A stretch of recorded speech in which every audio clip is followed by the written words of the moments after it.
एक बार एक गांव में एक साधु रहता था जो भगवान पर बहुत विश्वास रखता था। एक बार वह साधु पेड़ के नीचे बैठा था और भगवान को याद कर रहा था। तभी अचानक वहां बाढ़ आ गई, चारों तरफ पानी ही पानी हो गया। सब लोग अपने आप को बचाने के लिए ऊपर पहाड़ की तरफ भागने लगे। उनमें से एक आदमी देखा कि इस हालत में भी साधु जी भगवान की तपस्या कर रहे हैं। वह सोचा कि ये अपने आप को बचाने के लिए कहीं जा क्यों नहीं रहे हैं। उसने साधु से बोला, अरे आप कहीं जा क्यों नहीं रहे हो, आप भी मेरे साथ ऊपर पहाड़ की तरफ चलो, नहीं तो डूब जाओगे।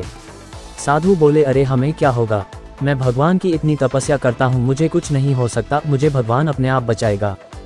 धीरे धीरे पानी साधु के कमर तक आ गया। अब लोग वहाँ से नाव लेकर निकलने लगे तो उनमें से एक ने साधु से कहा, अरे पानी आपके कमर तक आ गया है, आप हमारे साथ चलो। तो साधु ने कहा कि नहीं नहीं, भगवान मुझे अपने आप बचाएगा, और वह नाव वाला भी वहाँ से निकल गया। कुछ देर बाद पानी इतना बढ़ गया कि साधु के सर तक पहुँच गया और अब लोगों को बचने के लिए हेलीकॉप्टर निकलने लगे।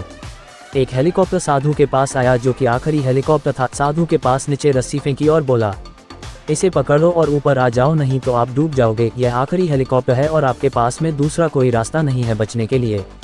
साधु ने कहा, ये रस्सी वापस ऊपर खींच लो और आप चले जाओ, मुझे भगवान के ऊपर पूरा भरोसा है, वह मुझे बचा लेगा। पानी काफ़ी ऊपर आ गया, पेड़ डूब गया और साधु की भी डूबने से मौत हो गई।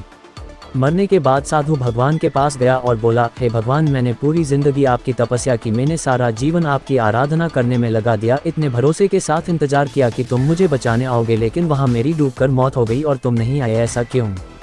भगवान बोले, मूर्ख इंसान, एक नहीं 3 बार आया था, वो तीनों बार में ही तो था, पहला पैदल, दूसरा नाव के द्वारा और तीसरा हेलीकॉप्टर के द्वारा, लेकिन तुमने मेरा एक भी अवसर पहचान नहीं पाए, पता नहीं किसका इंतजार कर रहे थे। इस तरह से जिंदगी में हमें ऊपर वाला बहुत से मौके देता रहता है, लेकिन हम सब उस मौके को ठुकरा कर पता नहीं किस चीज़ का इंतजार कर रहे होते हैं कि वो होगा तभी मैं करूँगा, और इस बात पर अड़े रहने से एक वक्त के बाद वो मौका हाथ से निकल जाता है और हम कुछ नहीं कर पाते हैं।